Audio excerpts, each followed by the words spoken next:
একটু হালকা কম থাকে, কিন্তু ওই রোগীরা তাদের লক্ষণ, যেটা মেইন লক্ষণ, সেটার তীব্রতার কারণে ওই যে সামান্য ছোটখাটো কিছু কমছে ওই দিকে খেয়ালই থাকে না।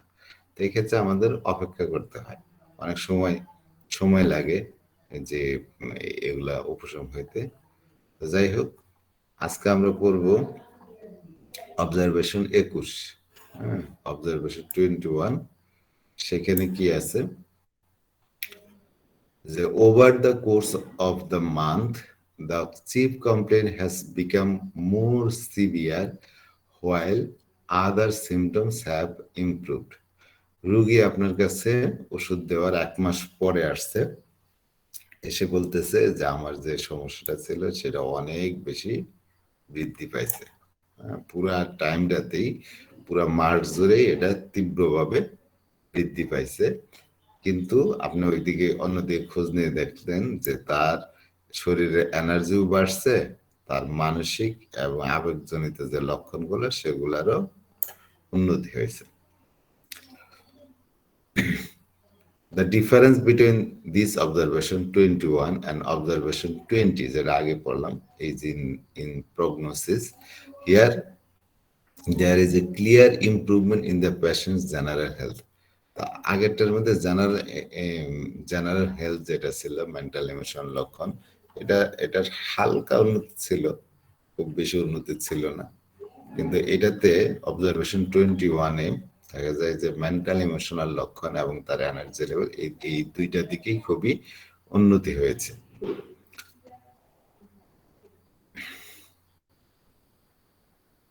কিন্তু পেশেন্টের যে চিপ কমপ্লেন্ট আছে সেটা বৃদ্ধি পাইছে।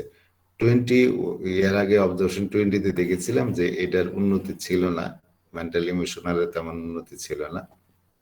কিন্তু 21 অবজারভেশনে এখানে বলতেছে অনেক রোগী দেখবেন যে চিপ কমপ্লেন্ট যেটা তো বাড়ছেই, কিন্তু অন্যদিকে তার এনার্জি লেভেলের উন্নতি হয়েছে, মেন্টাল ইমোশনাল লক্ষণের উন্নতি হয়েছে। So this kind of response to the remedy is seen in patients belonging to the level 5 and level 6. তো লেভেল অফ হেলথের যাদের স্বাস্থ্যের লেভেল 5 এবং স্বাস্থ্যের লেভেল 6, তাদের মধ্যে এই ধরনের রিয়াকশন আমরা দেখতে পাই। The organism is much stronger compared with organism described in observation 20. তো এই ক্ষেত্রে যাদের মধ্যে আমরা মেন্টাল ইমোশনাল এনার্জি লেভেলের উন্নতির দেখতে পাই কিন্তু চিপ কমপ্লেন্ট বেড়ে যায়, এই ধরনের ঘটনা আমরা যাদের স্বাস্থ্য লেভেল 5, স্বাস্থ্য লেভেল 6 তাদের মধ্যে দেখতে পাই। আর এর আগে যে বলেছিলাম 20-তে, যেখানে চিপ কমপ্লেন্ট বেড়ে গেছে কিন্তু মেন্টাল ইমোশন এনার্জি লেভেলের খুব বেশি উন্নতি হয় না, আগের মতোই আছে বা কিছু কমছে। তো ওইটা আর চেয়ে এই অবজারভেশন 21-এর স্বাস্থ্যের অবস্থা ভালো, এদের ইমিউন সিস্টেম বেশি স্ট্রং। যে অবজারভেশন 20-তে দেখেছিলাম যে মেন্টাল ইমোশনাল লক্ষণের উন্নতি হয় নাই তেমন, সেটা তাদের চেয়ে এই যেখানে 21-এ দেখতে পাচ্ছি যে মেন্টাল ইমোশনাল লক্ষণের উন্নতি হয়েছে, এদের ইমিউন সিস্টেম অনেক বেশি stronger. However, the defense mechanism is not as strong as it is in the upper level of health where developments occur very swiftly. তো যাই হোক, এখানেও এতটা বেশি স্ট্রঙ্গার না, যেটা একদম উপরের লেভেলের স্বাস্থ্য স্তরে থাকে, যেমন লেভেল 1 থেকে লেভেল 2, 3 এগুলাতে থাকে। তো ওদের মধ্যে তো সুস্পষ্টভাবে তার চিপ কমপ্লেন্ট যেটা, তার তো উন্নতি আমরা লক্ষ্য করি, কিন্তু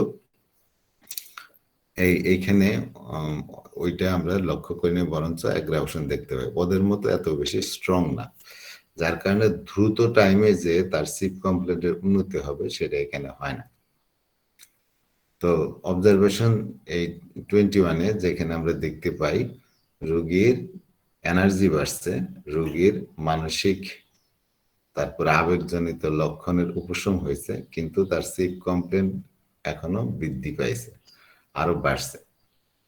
তো এই ধরনের অবস্থা যাদের স্বাস্থ্যের স্তর 5 থেকে 6-এর মধ্যে থাকে তাদের মধ্যে আমরা দেখতে পাই, যেহেতু এদের ইমিউন সিস্টেম ওই যে অবজারভেশন 20 দেখেছেন তার চেয়ে ভালো, তবে এতটা ভালো না যেখানে লেভেল 1-2 এগুলোর মতো এত ভালো না। লেভেল 1-2 আমরা দ্রুত চিপ কম্পিউটারের উন্নতি দেখতে পাই, কিন্তু এই ক্ষেত্রে ওই উন্নতিটা এত তাড়াতাড়ি আসে না। দেখা যায় 1 মাসের মধ্যে তার চিপ কম্পোনেন্টটা তার বৃদ্ধি থাকে, আরো সময় লাগে কমতে। In this case, the organism is able to respond only by facing the reaction by ameliorating the deeper areas which temporarily aggravates. তো এই ক্ষেত্রে আমরা কি দেখতে পাই, কিভাবে এর প্রতিক্রিয়াটা দেখি? প্রতিক্রিয়াটাই দেখি যে এখানে কিভাবে প্রতিক্রিয়া করে। সে প্রথমে করে কি, যা তার যে ডিপার লেভেল মানুষের ইমোশনাল মেন্টাল ইমোশনাল লক্ষণ ইউজুয়ালি এটা ভিতরে লেভেলে থাকে, ওইখানে আগে সে ওইখানের লক্ষণগুলোর উপশম করে এবং দেখা যায় তার ডিপারের সমস্যা কমে যেয়ে তার সমস্যাগুলো সে ডিপার লেয়ার থেকে বাহ্যিক লেয়ারের দিকে বাইরের লেয়ারের দিকে ঠেলে দেয়। তো আমরা জানি এই হ্যারিং এর গাইডিং ল অনুযায়ী যে প্রথমে ডিপার লেয়ার থেকে যখন সিমটম গুলো পেরিফেরির দিকে যেতে থাকে, বাইরের দিকে আসতে থাকে, সেটা একটা ভালো লক্ষণ। সেটা একটা মানে আরোগ্যের সঠিক পথে রোগী আগাচ্ছে। তো এই ক্ষেত্রে সেই সেম ঘটনা ঘটে যে প্রথমে ডিপার এরিয়াটাতে তার ইয়া হয়, এমুলেশন হয় এবং ওইখানের লক্ষণগুলা, ওইখানের যে বিশৃঙ্খলাগুলা সেইগুলা তার স্থানীয় লক্ষণের দিকে ধাবিত হয়, যার কারণে এই পেরিফেরাল রিজনে বাহ্যিক দিকে যেহেতু ধাবিত হয়, যার কারণে টেম্পোরারিলি একটা অ্যাগ্রাভেশন আমরা দেখতে পাই। The organism does not have the strength to do two things at once. আমাদের যে শরীর যন্ত্র দুইটা জিনিস একই সাথে এখানে করতে পারে না। একটা হলো it can not shift the disturbance in the periphery and lessen the intensity at the same time. তো আমাদের যে শরীর যন্ত্র একই সাথে আমাদের ডিপার লেয়ারের অসুখটাকে সুপারফিশিয়াল লেয়ারে আনতে পারে না এবং একই সাথে ওই রোগের যে তীব্রতা সেটা কমাতে পারে না। হয়তো ডিপার লেয়ার থেকে সুপারফিশিয়াল লেয়ারে আনে, কিন্তু অনেক সময় দেখা যায় সুপারফিশিয়াল লেয়ারে আনার কারণে সেটার তীব্রতাটা আমরা বেশিভাবে অনুভব করি।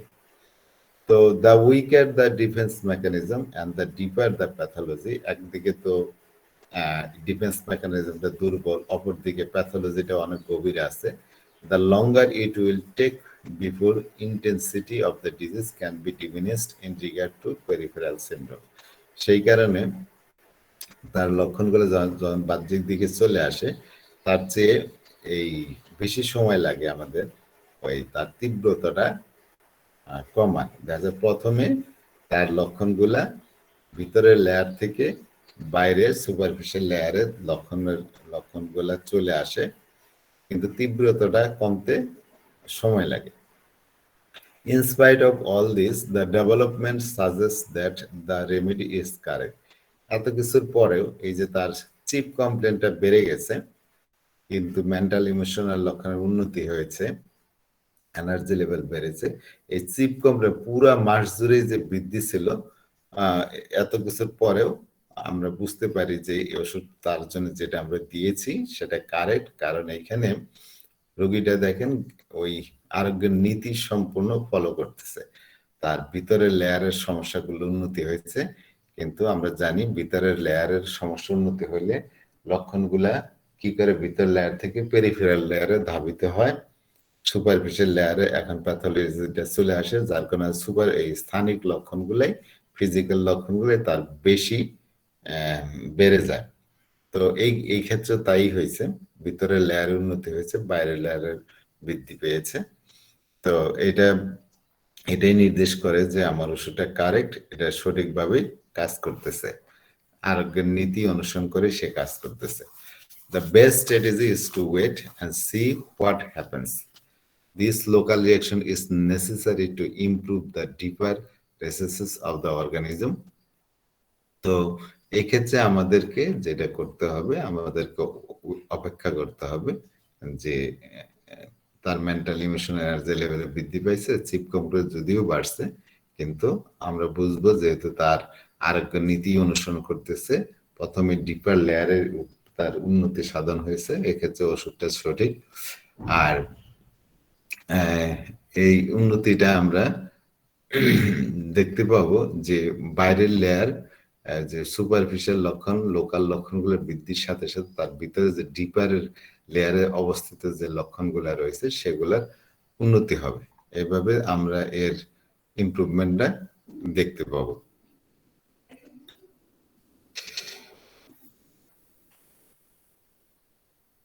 তো এই ক্ষেত্রে আমাদের এই জিনিসটা অ্যাকচুয়ালি সত্যিকার ভাবে উন্নতি হচ্ছে কিনা, এই ঘটনাটাই ঘটতেছে কিনা, তার জন্য আমাদেরকে একটু অপেক্ষা করতে হবে। It would be unfortunate if this reaction is obstructed or suppressed. এই যে শরীরের একটা ইমিউন সিস্টেমের যে প্রতিক্রিয়া দেখাচ্ছে, ভিতর থেকে সমস্যা করে সুপারফিশিয়াল লেয়ারে আনতেছে, এই অবস্থায় যদি সুপারফিশিয়াল লক্ষণগুলা, স্থানীয় লক্ষণগুলা বেড়ে যাওয়ার কারণে আপনি যদি মানে আনফরচুনেটলি যদি কোনো ওষুধ দিয়ে ফেলেন সেটা কমানোর জন্য, বা রোগী অন্য কোনো পন্থা যদি অবলম্বন করে সেটা সাপ্রেসড করে, তাহলে কি হবে? সেটা হোমিওপ্যাথি ওষুধ দিয়ে আপনি করতে পারেন, হয়তো বেড়ে গেছে, রোগীর কথা শুনে ওষুধ পাল্টাই ফেললেন সেটা কমানোর জন্য, অথবা রোগী সহ্য করতে না পেরে কোনো কেমিক্যাল ড্রাগ খেয়ে ফেললো, তাহলে এটা আপনি কি করলেন? একটা মানে গর্হিত কাজ করলেন, যেখানে রোগী আরোগ্যের পথে ছিল, আরোগ্য নীতি অনুসরণ করে আরোগ্যের পথে ছিল, সেইটাকে আপনি বাধাগ্রস্ত করলেন। তাতে কি হবে? রোগীর আলটিমেটলি রোগীর অবস্থা আরো খারাপ হবে।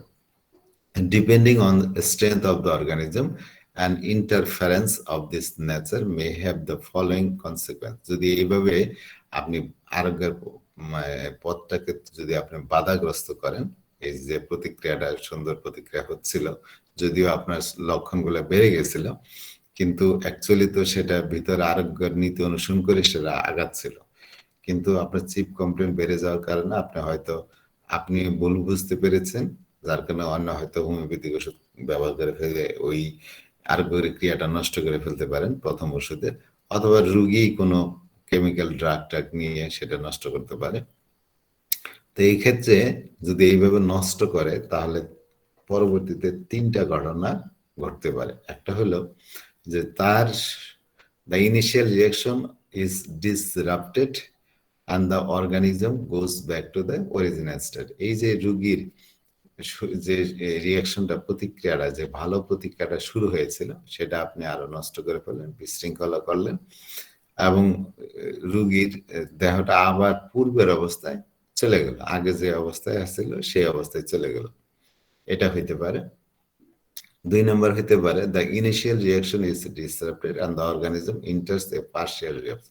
আপনার এই যে ইয়াটা করলেন, ইনিশিয়াল যে রিয়াকশনটা ছিল ওষুধের আগে, সেটা তো আপনি নষ্ট করেছেন, এবং রোগীর দেহ আরো পার্শিয়াল রিল্যাপস, আর রোগটাকে আংশিকভাবে আবার বাড়তে পারে সে আগের সিমটমগুলো।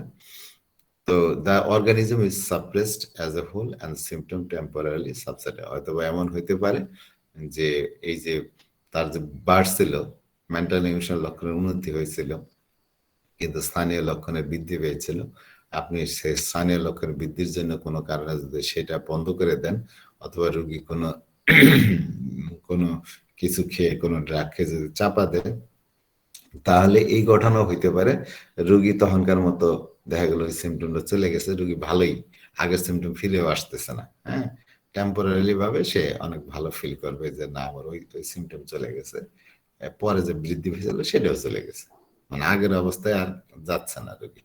তো এক হইলো যে প্রথম রিয়াকশন হইতে পারে আপনার এই এই এই যদি কোনো ওষুধ ব্যবহার করে ফেলেন বা রোগী যদি কোনো ড্রাগস নেয়, তাহলে এটা হইতে পারে যে আপনার আরোগ্যকরী ক্রিয়াটা নষ্ট হয়ে যাবে এবং রোগী পূর্বে যে অবস্থায় ছিল সেই অবস্থায় চলে গেছে। 2 নম্বর হইতে পারে যে আপনার আরোগ্য ক্রিয়াটা নষ্ট হয়ে গেল এবং রোগী আংশিকভাবে আগের লক্ষণ ফিরে মানে দেখা দিছে, পুরাপুরি না। 3 নম্বর হইতে পারে যে ওইটাও চাপা পড়ে গেছে। আগে তো আপনার মানসিক দিক দিয়ে উন্নতি হয়েছিল, এনার্জি লেভেলও বাড়ছিল, শুধু ফিজিক্যাল সিমটম বাড়ছিল। এখন আপনার অন্য কোনো ওষুধ দেওয়ার পরে বা কোনো কেমিক্যাল ড্রাগস ব্যবহার করার কারণে ওই সিমটম গুলো চাপা পড়ে গেছে, কিন্তু সে আগের পূর্বের অবস্থায় রোগী ফিরে যায় নাই বা তার পার্শিয়াল রিল্যাপসও হয় নাই। রোগী আপাতত সিমটম ছাড়া আছে, ভালো মানে আপাতত ভালো মনে হবে, তার লক্ষণ নেই, টেম্পোরারিলি সবকিছু মানে চলে যাবে। কিন্তু যেহেতু এটা চাপা দেওয়ার জিনিস, এটাও পরবর্তীতে আবার অন্য কোনো সমস্যা হয়ে দেখা দেবে। তো যাই হোক, এই তিনটা ঘটনা যদি ঘটে, যদি এরকম হয়ে যায়, তাহলে কি করবেন তখন? The first possibility is common with very strong organism. প্রথম যে জিনিস, যে আপনার ইনিশিয়াল যে রিয়াকশনটা ছিল, প্রতিক্রিয়া ছিল প্রথম মেডিসিনের, সেই প্রতিক্রিয়া নষ্ট হয়ে যে রোগী আবার পূর্বের অবস্থায় ফিরে যায়। তো এইটা হয় কখন? যখন তার শরীরের ইমিউন সিস্টেম বেশ স্ট্রং থাকে। হ্যাঁ, যখন তার দেহযন্ত্রটা বেশ স্ট্রং থাকে, যার কারণে সে পূর্বের অবস্থায় আবার ফিরে যায়। The organism will go back to the original state of the health, then the remedy can be repeated in the same potency. যদি এরকম ঘটনা ঘটে যে রোগী কোনো কিছু করে আপনার প্রথম ওষুধের অ্যাকশনটা নষ্ট করেছে এবং পূর্বের আবার আগের অবস্থায় চলে গেছে তার রোগ, যদি এই অবস্থা নিয়ে আপনার কাছে আবার আসে, তাহলে আপনি যদি দেখেন যে এইভাবে আপনার ইনিশিয়াল যে রিঅ্যাকশনটাকে সেটাকে বাধাগ্রস্ত করা হয়েছে, তাহলে আপনি কি করবেন? ওই ওষুধটা আবার রিপিট করবেন ওই একই পটেন্সিতে, এবং the whole case must be taken again. কিন্তু এটা করার জন্য আপনাকে ওই কেসটাকে আবার একদম জিরো থেকে পুরা সম্পূর্ণ ভালোভাবে একটা কেস নেবেন, must be taken again from zero ground zero and the entire process repeated, এবং পুরো প্রক্রিয়া আগে যেরকম রিপিট করছিলেন সেটা রিপিট করবেন। The practitioner should caution the patient to be very careful not to suppress the symptom. এখানে পেশেন্টকে খুব সতর্ক করে বলে দিতে হবে, তাকে বুঝিয়ে বলতে হবে যে কোনোভাবেই এই এই যে ওষুধের যে ক্রিয়া যেটা দেখাচ্ছিল সেটাকে সাপ্রেস করা যাবে না, তাহলে না এইভাবে সাপ্রেস করলে রোগী তো ভালো হবে না। So some organism lost their ability to restore balance after a cycle of sequential suppression and restoration by the correct remedy. Eventually, this vicious circle results in thwarted effort to find the correct remedy. যদি কিছু কিছু ক্ষেত্রে আছে যে রোগীরা আপনি যতই বলেন যে একবার তো চাপা দিছিল, হ্যাঁ, তারপরে আপনার কাছে আবার আসছে, আপনি আবার ওষুধ দিছেন, কিন্তু দেখা গেছে রোগী এই কষ্ট সহ্য না করতে পারে আবার সেই আগের কাজই করেছে। এরকম অনেক রোগী আছে, এরকম বারবার এই সাপ্রেশনের কাজগুলো করে। তো অনেক সময় এইভাবে বারবার করার ফেলে ওই রোগীর আর এই যে ক্ষমতাটা আবার পূর্বের অবস্থায় ফিরে নেওয়া শরীরকে, সেই ক্ষমতাটাও আর থাকে না, তার ব্যালেন্স নষ্ট হয়ে যায়। তখন সঠিক ওষুধ দিয়েও তার রেস্টোরেশন হয় না, এবং ঘটনাক্রমে যে জিনিসটা হয়, দেখা যায় যে রোগীর অবস্থা এমন হয়, এমন পরিবর্তিত হয়ে যায় যে তখন আর সঠিক ওষুধও খুঁজে পাওয়া যায় না। রোগীর জন্য কোন ওষুধটা সঠিক হবে সেটাও, সেই সঠিক ওষুধটাও খুঁজে পাওয়া যায় না। Unfortunately, this is often seen in practice because many patients refuses to give up coffee, returning time and time again because they relapse. অনেক কিছু রোগী আছে, কিছু অভ্যাস আছে, অনেকে আছে যতই আপনি কন যে পান খাবেন না পাতা জর্দা দিয়ে, ঠিকই খাবে। অনেকে আছে বিড়ি সিগারেট তো ছাড়বেই না, অনেকে আছে নেশা করে তারা নেশা ছাড়ে না, আর অনেকে কফির প্রতি অ্যাডিক্টেড থাকে। যতই বলেন যে কফি খেলে ওষুধের অ্যাকশন নষ্ট হয়ে যায়, কফি খেয়ে ফেলে। তো এরকম গ্রামের মানুষ তো কফি খায় না, কিন্তু শহরের অনেকেই আছে কফি খেয়ে ফেলে। তো রুগীরা এরকম দেখা যায় অতিরিক্ত কফি খাওয়ার কারণে যে আগে যে ভালোর পথে ছিল সেটা নষ্ট হয়ে যায়। বারবার যতই বলা হোক কফি খায় না, কিন্তু রোগী দেখা যায় ওইটা বন্ধ করে না।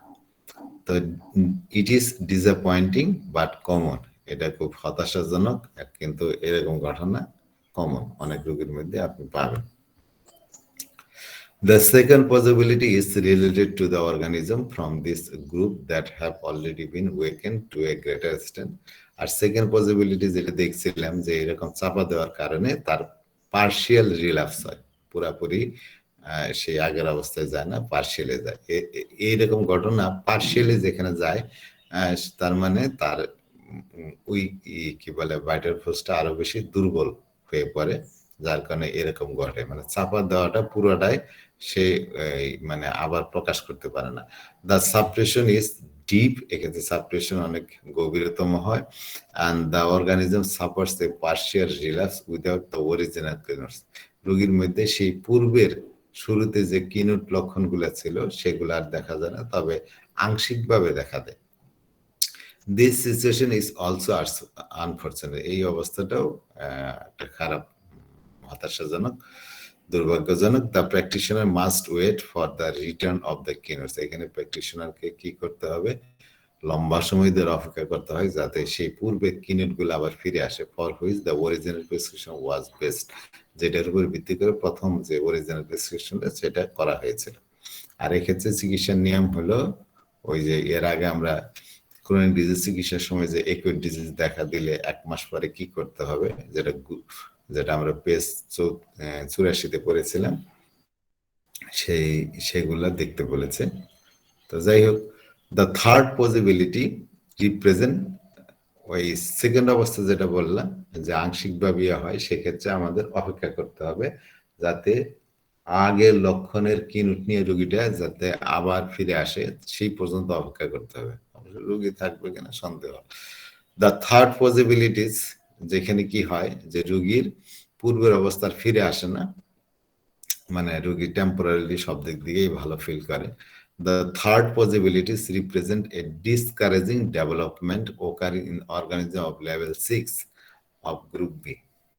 যাদের গ্রুপ বির শেষের দিকে লেভেল, যেটা লেভেল 6, যে পর্যন্ত মানুষের জ্বর টর একুট ডিজিজ এগুলো লক্ষণ প্রকাশ পায়, ওই অবস্থা রোগীর ক্ষেত্রে এরকম হয়। কারণ তাদের এই যে আপনি এই যদি কোনো কারণে চাপা দেন তাহলে কি হয়, তাদের লেভেল 6-এর নিচে নেমে যায়। আর 6-এর নিচে নেমে গেলে আমরা তো জানি তাদের মধ্যে জ্বর সহ একুট ডিজিজের লক্ষণগুলো আর প্রকাশ পায় না। মানে শরীরের যে ভাইটাল ফোর্স তার সেই পরিমাণ এনার্জি থাকে না যে এই সিমটমগুলা ডেভেলপ করার। ঘটনা সেটাই হয়। এবং রোগী মনে করে যে আমার তো সিমটমগুলো আবার ফিরে আসে নাই, তার মানে ওই লক্ষণগুলো চলে গেছে। অ্যাকচুয়ালি তার ওই সমস্যাটা যায় নাই। যে জিনিসটা হয় যে তার ইমিউন সিস্টেম, ভাইটাল ফোর্স এটা অনেক বেশি দুর্বল হয়ে গেছে, এখন আর জ্বর নিয়ে একই সিমটম প্রকাশ করতে পারছে না। The third possibilities represent a discouraging development occurring in organism of level 6 group B. Organism in this category will go down one or more levels. তাদের স্বাস্থ্যের লেভেল আরো নিচের দিকে নেমে যায়, then will not have the strength, এবং তাদের ওই শক্তি থাকে না to quickly recover from the suppression, এই সাপ্রেশন থেকে রিকভার করার মতো। The patient will have no symptom, পেশেন্টের মধ্যে কোনো সিমটম তখন থাকে না, and experience only general malaise for some time, কিছু দিনের জন্য রোগীর ওই সিমটম মুক্ত থাকে, কিন্তু সে সার্বদৈহিকভাবে তার শরীরটা ভালো লাগে না, ম্যাচ ম্যাচ করে, হ্যাঁ, কিন্তু ওইভাবে কোনো স্পষ্ট লক্ষণ থাকে না, শরীরটা ভালো লাগে না, যা সেইটুকু শক্তি পায় না, এরকম। The organism will not generate symptoms until it was regained strength. এই যে শরীর যন্ত্র যেটা আছে অর্গানিজম, সেটা সিমটম তৈরি করতে পারে না যতক্ষণ না তার দেহে আবার পুনরায় শক্তি সঞ্চার হয়। The time it takes before symptoms reappear depends on the condition of the organism prior to the suppression. তো the time it takes before symptoms reappear, কতক্ষণ লাগবে তার আবার সিমটমগুলো প্রকাশ পেতে, এগুলো নির্ভর করে যে এই সাপ্রেশন করার আগে রোগীর শরীর যন্ত্রের অবস্থা কেমন ছিল। It also depends on the magnitude of the suppression. এটা এই যে সাপ্রেশন করলো, এটা তার মানে কতটা শক্তিশালী সাপ্রেশন করেছে তার উপরেও নির্ভর করে। শক্তিশালী কোনো ড্রাগ দিয়ে যে সাপ্রেশন করে, তার সাপ্রেশনটা অনেক বেশি চাপা পড়বে, সেক্ষেত্রে সিমটমগুলো পুনরায় ফিরে আসতে সময় লাগবে। The pattern of the re-emerging symptom will determine whether the same remedy needs to be administered. এবং কিভাবে সিমটমগুলো প্রকাশ পায়, তার লক্ষণগুলা, সেই ধরন আমাদের নির্ধারণ করবে যে আমরা আগের ওষুধটাই দিব না অন্য কোনো মেডিসিন দিতে হবে। প্রতিটা ক্ষেত্রে তো আমাদের টেস্টিং করে দেখতে হবে যে আগের লক্ষণগুলো আছে কিনা। In this case the organism May drop A level, এরকম যাদের হয়, যাদের দেখা যায় যে টেম্পোরালি সবই সাপ্রেস করে, চাপা হয়ে পড়ে, রোগীর পূর্বের লক্ষণগুলো আর প্রকাশ পায় না, এই ক্ষেত্রে তাদের অ্যাকচুয়ালি স্বাস্থ্যের লেভেল নিচের দিকে নেমে যায়, গ্রুপ বি থেকে লেভেল 7 অফ গ্রুপ সি তে চলে যায়, where the ability of the immune system to react to the acute disease has already been compromise. যেখানে আমরা জানি যে অ্যাকুট ডিজিজের লক্ষণ সেখানে আর প্রকাশ পায় না, কারণ ইমিউন সিস্টেমটা অনেক বেশি কম্প্রোমাইজ থাকে, অনেক বেশি নতজানু থেকে দুর্বল হয়ে পড়ে। সে অ্যাকুট ডিজিজের কারণ শরীরের মধ্যে ঢুকলেও কিন্তু অ্যাকুট ডিজিজ প্রকাশ করার মতো শক্তি তার মধ্যে নাই, তার কারণে তার প্রতি কোনো রিয়াকশনই করে না, কোনো জ্বরই তৈরি করে না।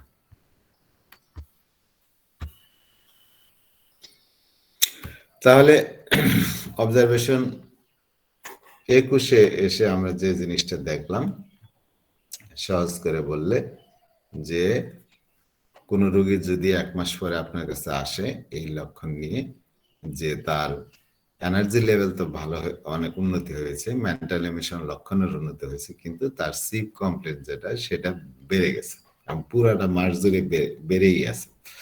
তো এই ঘটনা যদি হয়, প্রথম কথা হইলো এরকম হয় লেভেল 5 থেকে লেভেল 6 না 7 পর্যন্ত, কত দেখলাম, লেভেল 5 থেকে লেভেল 6 পর্যন্ত এরকম ঘটনা ঘটে। আর এই ক্ষেত্রে এটা এটা ভালো দিক, ওষুধ কারেক্ট আছে আপনার,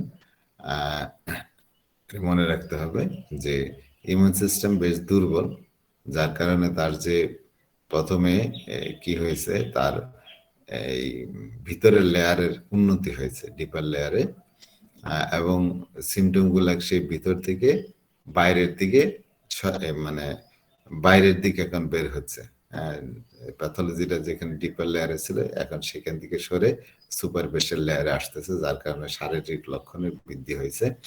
রোগী যে শরীর যন্ত্র, যে ইমিউন সিস্টেম, সেটা তো ওই জিনিসটা করতে পারছে যে ডিপার লেয়ারটারে মুক্ত করছে, কিন্তু একই সাথে দুইটা কাজ করতে পারে নাই, যে তার সিমটমের তীব্রতাও অত দ্রুত কমাতে পারে নাই। যেটা আমরা উপর দিকে লেভেলে দেখি দ্রুত সিমটম কমে যায়, কিন্তু এখানে যেহেতু তার শরীরযন্ত্র বেশ দুর্বল, এখানে লেভেল 5 থেকে 6 এর মধ্যে আছে, তার কারণে ভিতরের অবস্থার উন্নতি হয়েছে, কিন্তু বাইরের দিকে লক্ষণ গুলার তীব্রতা বাড়ছে। তো এই যে 1 মাসের মধ্যেই সেটার আর উপশম একটু সময় লাগে, যেহেতু তার ইমিউন সিস্টেমটা অনেকটাই এখানে দুর্বল। তো এই ক্ষেত্রে এটা ওষুধ আমাদের কারেক্ট আছে, সঠিক আছে, এই ক্ষেত্রে আমাদের যে জিনিসটা করতে হবে, আমাদের অবশ্যই ওয়েট করতে হবে, আমাদের অন্য কোনো ওষুধ দিয়ে এই ওষুধের ক্রিয়াটাকে নষ্ট করা যাবে না। তো আমরা কি করব, অন্য কোনো ওষুধ দিব না, কিন্তু অনেক সময় চার্জার কানেক্ট অনেক সময় এক্সপিরিয়েন্স কম, এগুলো জানে না, তারা হয়তো ওইটাই মনে করতে পারে যে রোগীর লক্ষণ তো বেড়ে গেছে, রোগীও এসে আপনাকে কষ্টের কথাই বলবে যে আপনার ওষুধ খেয়ে বেড়ে গেছে, সে হয়তো ভুল করে অন্য কোনো ওষুধ দিয়ে এটা কমানোর চেষ্টা করতে পারে। যদি অন্য কোনো ওষুধ দিয়ে এটা কমায়, তাহলে কি হবে, ওই যে ইনিশিয়াল যে রিয়াকশনটা ছিল সেটা তো বিশৃঙ্খল বাধাগ্রস্ত হবে, আপনার রোগী যে আরোগ্যের পথে চলছিল সেটা আপনি বাধাগ্রস্ত করলেন। অথবা রোগী এমন কিছু করতে পারে যার কারণে এই লক্ষণগুলো চাপা পড়তে পারে, হয়তো কোনো অ্যালোপ্যাথিক ওষুধ খেয়ে ফেলতে পারে, কোনো কেমিক্যাল ড্রাগস খেয়ে ফেলতে পারে, বা কোনো এমন কিছু করেছে যার কারণে ওটা চাপা হতে পারে, হয়তো কফি খেতে পারে, খেয়ে তার সিমটম চাপা পড়তে পারে, এরকম হইতে পারে। তো এটাও কখনোই কাম্য না। যদি এরকম হয় তাহলে 3টা জিনিস ঘটে।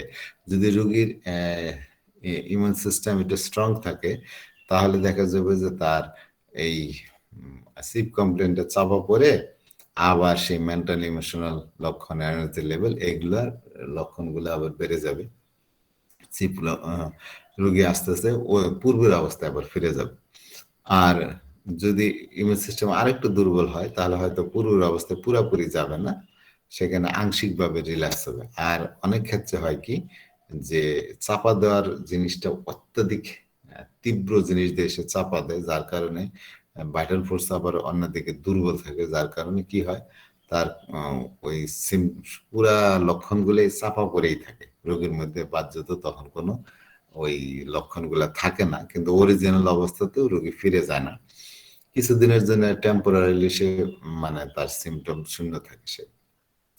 তো যদি আমরা দেখতে পাই যে রোগী একদম পূর্বের অবস্থায় আবার ফিরে গেছে আপনার কোনো কিছু দিয়ে চাপা দেওয়ার কারণে, তাহলে সেই ক্ষেত্রে আপনি তো ভালোভাবে পর্যবেক্ষণ করবেন, সিমটম নেবেন, টেস্টিং করবেন, করে যদি দেখেন যে না অবস্থা আগের মতোই আছে, তাহলে আপনি আগের লক্ষণ কি নোটগুলো দেখলে আপনি সেম পোটেন্সি সেম মেডিসিন আবার রিপিট করবেন, এবং রুগীকে ভালোভাবে বুঝাই দিতে হবে যে কোনো ক্রমে জানি এটা চাপা দেওয়া না হয়। কিন্তু অনেক রুগী আছে বারবারই এই কাজটা করে, এবং বারবার এই কাজটা করতে গেলে অনেক সময় মানে পরবর্তী ওষুধ সিলেকশনটাও খুব কঠিন হয়ে যায়।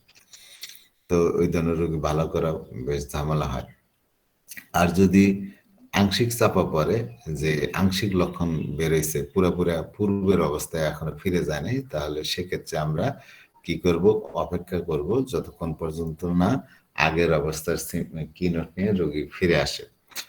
তো এই ক্ষেত্রে অপেক্ষা করতে হবে। আর আরেকটা যেটা বললাম, যদি দেখা যায় তার পুরা সবকিছুই, তার সমস্যাগুলাই কি হয়েছে মানে চাপা পড়ছে, আগের অবস্থাটা ফিরে আসে নাই, তার মানে কি হয় এখানে, যেহেতু রোগী লেভেল 5-6 ছিল গ্রুপ বির, এই পর্যন্ত মানুষের একই ডিজিজের লক্ষণগুলো জ্বর নিয়ে প্রকাশ পায়, কিন্তু যখন শক্তিশালী কোনো কিছু দিয়ে এমন ভাবে চাপা দিছে বা রোগীর ভাইটাল ফোর্সটা বেশ দুর্বল, তো সেক্ষেত্রে কি হয়, তার স্বাস্থ্যের লেভেল 6-এর নিচে নেমে যায়। 6-এর নিচে নেমে গেলে গ্রুপ সিতে যখন প্রবেশ করে, লেভেল 7-8-এ ওইদিকে যখন চলে যায়, তখন দেখা যায় তার শরীরে আর সেই রকম স্ট্রেংথ থাকে না যে সিমটমগুলো আবার প্রকাশ করার এই যে একুইট ডিজিজ, একুইট সিমটম প্রকাশ করার মতো শক্তি তার মধ্যে আর থাকে না। তখন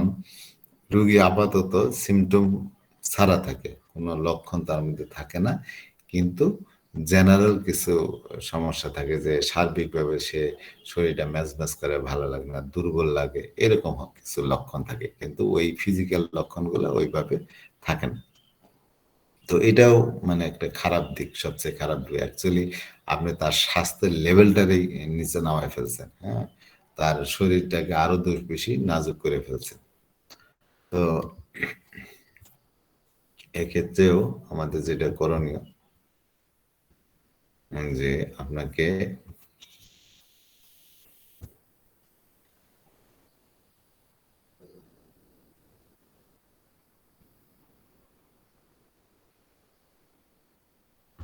আপনাকেও এখানেও এই মানে এই অপেক্ষা করতে হইতে পারে, নানান ভাবে হইতে পারে, আপনি অপেক্ষা করবেন, নতুন করে সিমটম আবার বের হবে, সেই লক্ষণগুলা আপনি পরে যাচাই বাছাই করবেন, করে যদি দেখেন যে আগের ওষুধে আসে, তাহলে সেম মেডিসিনই আপনি অ্যাপ্লাই করবেন। আর যদি সিমটম সম্পূর্ণ আলাদা থাকে, তাহলে হয়তো অন্য ওষুধ দিবেন।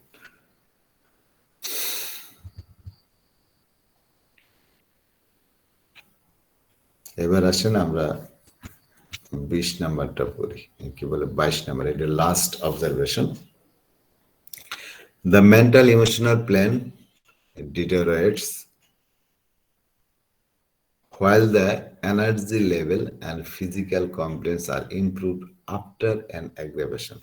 এটা খেয়াল করেন, এটা অনেক সময় আমরা প্রচলিত ভাবে যে জিনিসটা করেছি, যে আমরা যদি দেখি রোগীর মানসিক লক্ষণ এইগুলাই বেড়ে গেছে, তার ফিজিক্যাল লক্ষণ কমছে, এটাকে তো আমরা নেগেটিভ হিসাবে চিন্তা করি, যে তার মেন্টাল ইমোশনাল লক্ষণের তো উন্নতি হওয়ার কথা, ওই দিকে উন্নতি হয় না, শুধু ফিজিক্যাল লক্ষণ কমছে, তার মানে রোগীটা তো হেরিং এর লর বিপরীত দিয়ে গেছে, হ্যাঁ, তো এটা তো আরোগ্যের পথে নাই রোগী, এরকম অনেক সময় আমাদের মনে হইতে পারে। তো যাই হোক, কিন্তু এইখানে একটা কথা আছে, যে এই যে ইমপ্রুভমেন্টটা হয়েছে তার এনার্জি লেভেলে বা সিপ কমপ্লেনে, সবকিছু শুরুতে কিন্তু একটা অ্যাগ্রাভেশন হয়েছে। তো এটা খেয়াল রাখবেন। তো যদি এরকম হয় যে রুগী আসছে, রুগী এসে দেখলেন যে রুগীর যে চিপ কমপ্লেন ছিল সেটা কমে গেছে, রোগীর এনার্জি লেভেলও বাড়ছে, কিন্তু মানসিক এবং আবেগজনিত লক্ষণগুলো আরো বৃদ্ধি পাইছে। তো কিছু কিছু রোগীতে এরকম ঘটে। Some cases specially those originally centred on the mental emotion, এইরকম ঘটনা ম্যাক্সিমামই যারা একটু মানসিক লেভেলে অসুস্থ তাদের মধ্যে ঘটে। হ্যাঁ, যারা মেন্টাল লক্ষণে মানসিক দিক দিয়ে অসুস্থ তাদের মধ্যে এই ধরনের ঘটনা ঘটে, এটা মনে রেখে। Specially those originally centered on the mental emotional pain may exhibit a long term aggravation of the mental emotional center, এখানে তার মেইন চিপ কমপ্লেন্টই হয়েছে ওইটা, মেন্টাল ইমোশনাল ওই দিকের লক্ষণগুলোই তার বেশি, যে এগুলোর উপর মানে কেন্দ্র করেই তার অন্যান্য লক্ষণগুলা দেখা দেয়।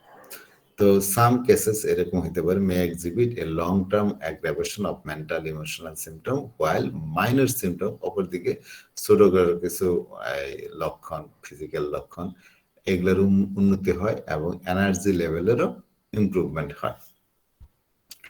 The patient feeling worse because of this aggravation, এই মেন্টাল ইমোশনাল লক্ষণ বেড়ে যাওয়ার কারণে রোগী খারাপ অনুভব করে।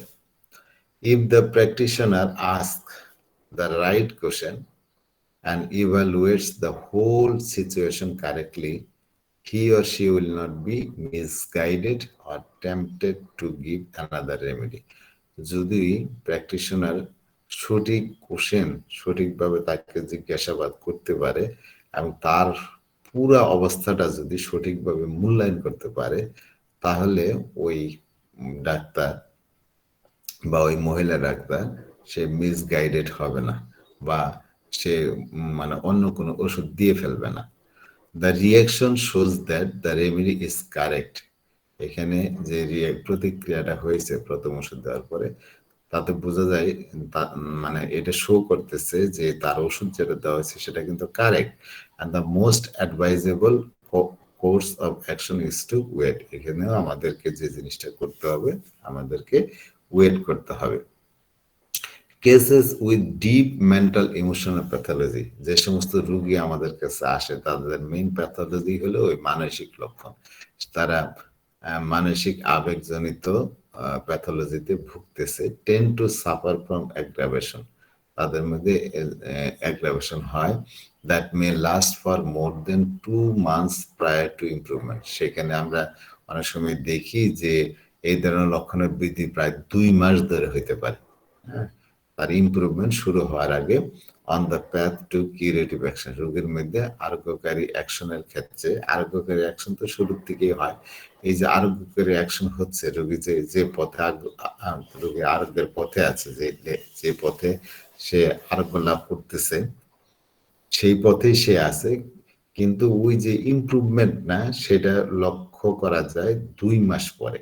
2 মাস ধরেই রুগী দেখা যায় প্রথম দিকে এই মেন্টাল ইমোশনাল প্যাথোলজি এগুলার বৃদ্ধি হয়। The case usually belong to level 7 and level 9, group C 7 থেকে 9, লেভেল 7, 8, 9, এই গ্রুপ সি মানে পুরা গ্রুপ সিটাই, এই ধরনের রোগীরা সাধারণত গ্রুপ সিতে থাকে। Organism in this category are still able to react, but it will take a long time before they will finally recuperate and several remedies will be necessary. রোগীর এই যে যারা গ্রুপ সিতে আছে তাদের দেহযন্ত্র যে অবস্থায় থাকে এখনো তারা প্রতিক্রিয়া দেখায় ওষুধের প্রতি, এবং কিন্তু এই যে সময় লাগে, লম্বা সময় লাগে তাদের ফাইনালি তাদের রিকভারেট করতে, তার স্বাস্থ্যের পুনরুদ্ধার হইতে অনেক সময় লাগে, এবং এখানে অনেকগুলো মেডিসিনের সিকোয়েন্সিয়াল মেডিসিনের দরকার হইতে পারে। একটা ওষুধ দিয়ে আপনি পুরা রোগী ভালো করতে পারবেন না, একটা ওষুধ দেওয়ার পরে দেখা যায় তার উন্নতি হয়, সিমটমের পরিবর্তন হয়, তখন আবার আরেকটা ওষুধের স্পষ্ট লক্ষণ প্রকাশ পায়, সেগুলোর উপর ভিত্তি করে সেকেন্ড মেডিসিন দিতে হয়, তারপরে সেগুলো খাওয়ার পরে হয়তো আরো কিছু লক্ষণ প্রকাশ হয় অন্য ওষুধের। এইভাবে ধারাবাহিকভাবে বেশ কিছু ওষুধের প্রয়োজন হতে পারে রোগীকে ভালো করার জন্য। This situation is very similar to observation 21, এটা অবজারভেশন 21 এর মতো অনেকটাই। ইন প্যারাগ্রাফ 215 অফ অর্গাননের 215 নম্বর সূত্রে Hahnemann claims that almost all mental emotional diseases are actually physical disease. 215 number অ্যাফোরিজমে Hahnemann দাবি করেছেন যে প্রায় সকল ধরনের শারীরিক মানসিক ডিজিজ এগুলা অ্যাকচুয়ালি এগুলা কি, এগুলো হলো তার ফিজিক্যাল ডিজিজই। মেন্টাল ইমোশন যাই বলি এগুলো সবই হলো সোমাটিক ডিজিজে, কর্পোরিয়াল ডিজিজে, মানে আমাদের ওইটাও আমাদের শরীরই তো, মস্তিষ্ক কন ই কন এগুলো আমাদের শরীরের অংশ। তো এগুলোও ওই শারীরিক ডিজিজই that have establish themselves in the brain, যেটা যে রোগটা কোন জায়গায় ইস্টাবলিশড হয়েছে তার ব্রেনের মধ্যে। কিভাবে? অ্যাজ এ মেন্টাল আর ইমোশনাল সিমটম, মেন্টাল এবং ইমোশনাল লক্ষণ হিসেবে সেগুলো প্রকাশ পেয়েছে। কিন্তু এখানে প্যাথোলজিটা কোথায় প্রতিষ্ঠিত হয়েছে? তার ব্রেনের মধ্যে। তো ব্রেনটা তো মানুষের শরীরের একটা অংশ। তো হেনিম্যানের কথা অনুযায়ী 215 নম্বরে যেটা বলেছেন, এই যে মেন্টাল লক্ষণ, ইমোশনাল ডিজিজ যাই বলি, এগুলা কিন্তু অ্যাকচুয়ালি ফিজিক্যাল ডিজিজই, যেটা মানুষের ব্রেনের মধ্যে এস্টাবলিশড হয়েছে এবং মেন্টাল লক্ষণ, ইমোশনাল লক্ষণ হিসেবে সেটা প্রকাশ পেয়েছে। আমরা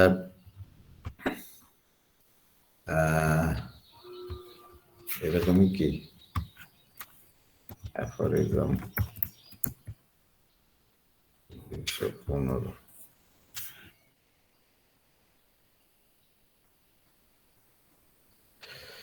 almost all the so-called mental emotional disease, প্রায় সকলই মেন্টাল ইমোশনাল ডিজিজ আর নাথিং, আর কিছুই না, মোর দেন কর্পোরিয়াল ডিজিজ, সবগুলোই হলো শারীরিক ডিজিজ। এটা হেনিম্যানেরই কথা। হেনিম্যান 215-তে এই কথাই বলেছেন যে আসলে মানসিক লক্ষণ যাই বলি এগুলো সবই হলো ওই শারীরিক ডিজিজই। এখানে প্যাথোলজিতে প্রকাশ পেয়েছে আমাদের ব্রেনের মধ্যে, কিন্তু মানসিক লক্ষণ দিয়ে আমরা, মানসিক আবর্জনার লক্ষণ দিয়ে তার প্রকাশটা হয়েছে, কিন্তু রোগটা এখানে গেড়েছে তার ব্রেনের মধ্যে। তো মেন্টাল ইমোশন লক্ষণ যাই বলি এগুলা অ্যাকচুয়ালি শারীরিক লক্ষণই।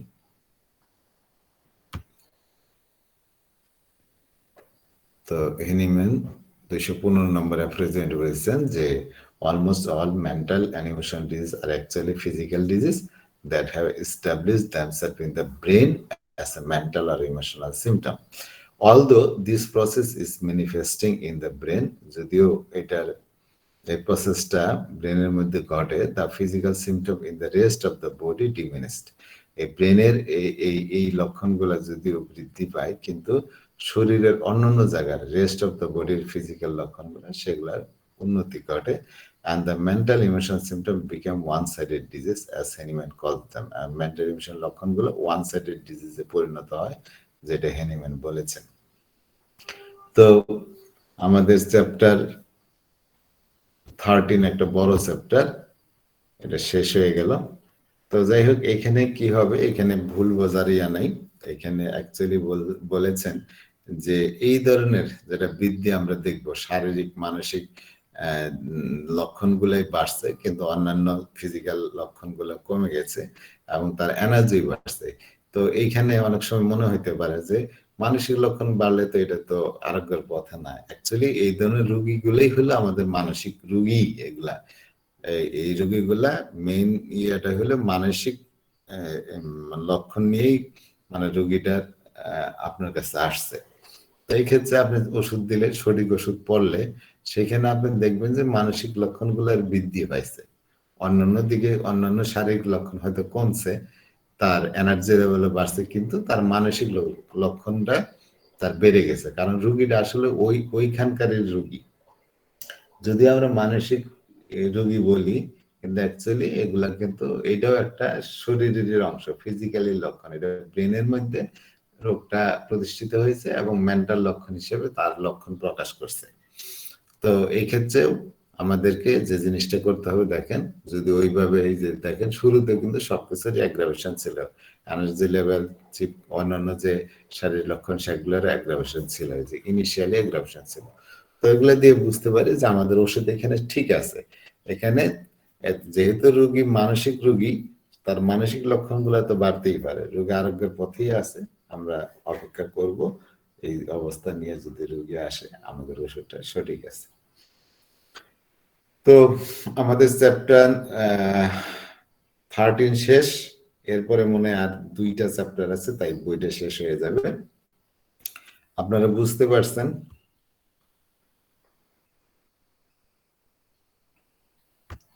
সবাই মনে হয় স্যার আলহামদুলিল্লাহ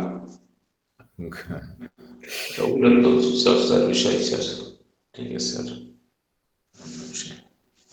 স্যার আসসালামু আলাইকুম। ওয়ালাইকুম আসসালাম।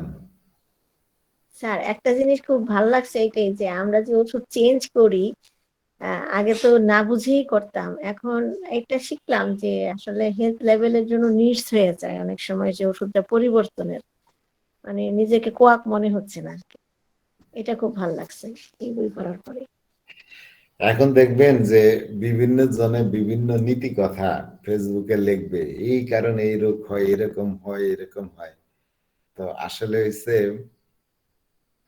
এগুলা হচ্ছে এই বিতল কাছের পড়া যখন পড়েন তখন অন্যান্য বিতল কাছের পড়া পড়লে কি বাস্তবের সাথে এগুলো মিল পাওয়া যায়। সত্যি কথা, উনি তার 60 বছরের চিকিৎসার অভিজ্ঞতা লব্ধ জ্ঞান দিয়ে এগুলা লিখেছেন। ওনার তো বয়স তো শেষের দিকে একদম, তো সারা জীবনের অভিজ্ঞতা গুলাই দিয়ে এই বইগুলো প্রকাশ করছেন। এবং বাস্তবিক ক্ষেত্রে দেখা যায় এইগুলো প্র্যাকটিসের ক্ষেত্রে আপনি পাবেন, ঠিক এইভাবেই পাবেন আপনি যদি ভালোভাবে লক্ষ্য করেন।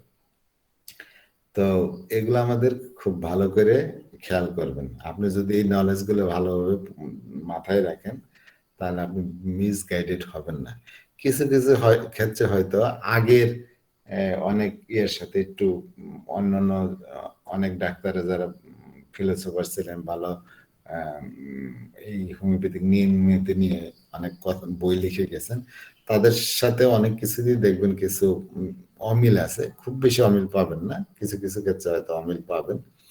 তো সেগুলা আপনি যাচাই করে দেখবেন যে ভিতর কাজ যে ধরনের কথা বলছে এগুলোই হয় বাস্তবিক ক্ষেত্রে।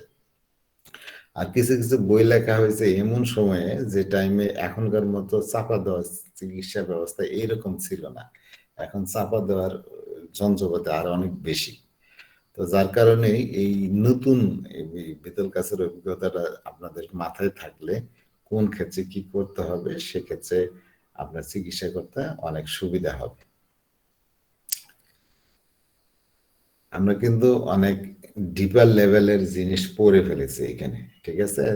তো অনেক জিনিস মাথার মধ্যে নাই, অবজারভেশন এর আগের গুলো যেগুলো পড়েছিলাম সেগুলো অনেকেই হয়তো ভুলে গেছি, হয়ে গেছে। তো এগুলো হচ্ছে বাসায় আবার প্র্যাকটিস করতে হবে। আর একটা ক্লাস আমি নিতে পারি যে এই যে 22টা অবজারভেশন নিলাম একদম সংক্ষেপে, যে একটা অবজারভেশন এরকম করে আসলে সেখানে আমাদের কি করণীয়, মানে অত ব্যাখ্যা বিশ্লেষণের দরকার নেই, মানে এই অবজারভেশন আসলে সেখানে আমরা কি করব, এইভাবে 22টা অবজারভেশন একদিন পড়ে শেষ করব একটা ইয়া করে, মানে পাওয়ার পয়েন্ট প্রেজেন্টেশনের মতো করে আমি বানাইয়া তারপর একদিন একটা ক্লাস নেব, মানে একদিনে যেন খুব সহজ করে আমরা ওইটা বুঝতে পারি। মারহাবা মারহাবা, এরমই তো চাচ্ছিলাম। সহজ হবে ইনশাআল্লাহ, বহুত ফায়দা হবে ইনশাআল্লাহ। বহুত ফায়দা হবে। বহুত ফায়দা হবে। এক চিলা স্যার আসেন, এক চিলা গেলে বহুত ফায়দা হবে। খাওয়াই দেওয়া যাকে বলে আর কি, রান্না বান্না করে তারপরে বাচ্চাদের যখন খায় না তখন ধীরে ধীরে খাওয়াই দেওয়া হয়, ওই রকম খাওয়াই দেওয়া হচ্ছে আমাদের। গলার মধ্যে পাড়া মেরে খাওয়াবো এরকম আর কি।